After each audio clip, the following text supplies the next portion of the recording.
Hi everyone! So the book I read was Harry Potter and the Sorcerer's Stone. This book is literally amazing. So basically, Harry Potter and the Sorcerer's Stone is about a young boy who lives with his awful aunt and uncle until he finds out that he's a wizard and goes to this boarding school for wizards and witches. And there he does amazing things and just finds himself and his friends, and it's a really good story. So I don't want to spoil the book too much for you because it'll completely ruin it if I do. But basically, Harry goes to this school and he finds out that he's a famous wizard. J.K. Rowling made every single character amazing and likable, and just you want to get to know them like personally, but you can't because it's a book. When you're reading this book, it really feels like you have an invisibility cloak on and you're just sitting there listening into all the characters' conversations. So I'm gonna go ahead and talk about my favorite character, Hagrid. For those of you who have never seen the movies or who have never tried to visualize Hagrid in your head, here's a visual.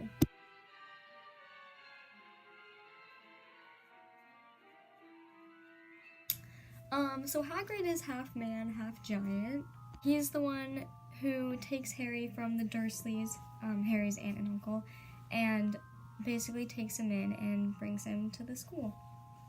I love Hagrid because he's just such a big teddy bear, and he's pretty much the one who is always there for Harry and gets him out of trouble. So I wouldn't say that Harry Potter is the hardest to read or the most literarily sound book. I mean, you're not reading Henry Thoreau or Walt Whitman. But if you want to be a part of something greater than yourself, read Harry Potter.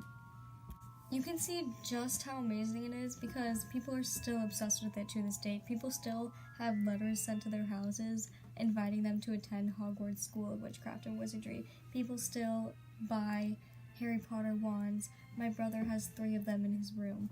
My brother also has a Harry Potter rose because he was Harry Potter for Halloween. I was Hermione for Halloween once. There's amusement parks in Florida and Los Angeles in the United States that people go to because they want to experience Harry Potter because it's so amazing. New Harry Potter books are still coming out today.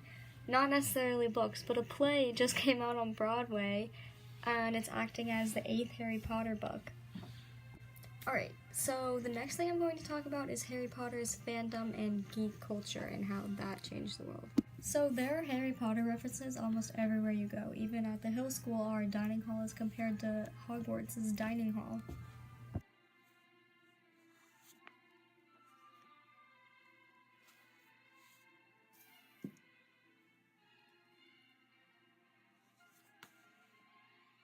I think that what made the fanfiction of Harry Potter really crazy was that if Harry Potter came out during a time where the internet was just starting to become popular, so the fans were able to not just be crazy on their own, they could be crazy with everyone and discuss over email about how much they loved it. Okay, so I've decided that most of us are 15, 16, or 17, so we should all have read Harry Potter by this time, so I'm gonna spoil the book for you guys. If you haven't already, spoiler alert, cover your ears if you don't want to hear it. Okay, so Quidditch. Raise your hand if you've ever wanted to play Quidditch before. Quidditch is the sport that J.K. Rowling invented for this book.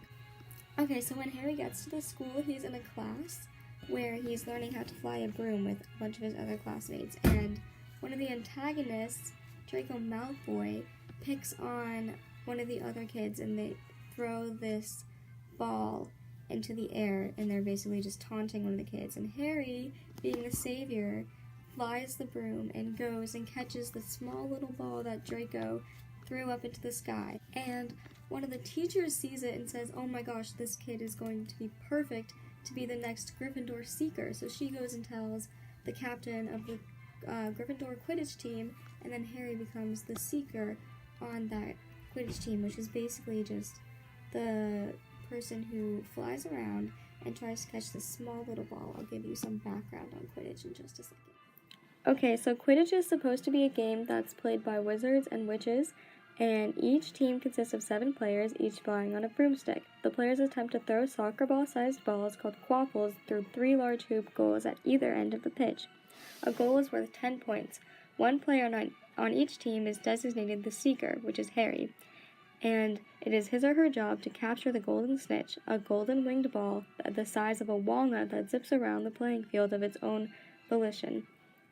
The team that catches the snitch earns 150 points, which, because each match goes to 150, generally ends the game. That is what a Quidditch match is supposed to look like. Unfortunately, since humans can't fly, this is what it actually looks like. This is a UCLA Quidditch team playing Quidditch.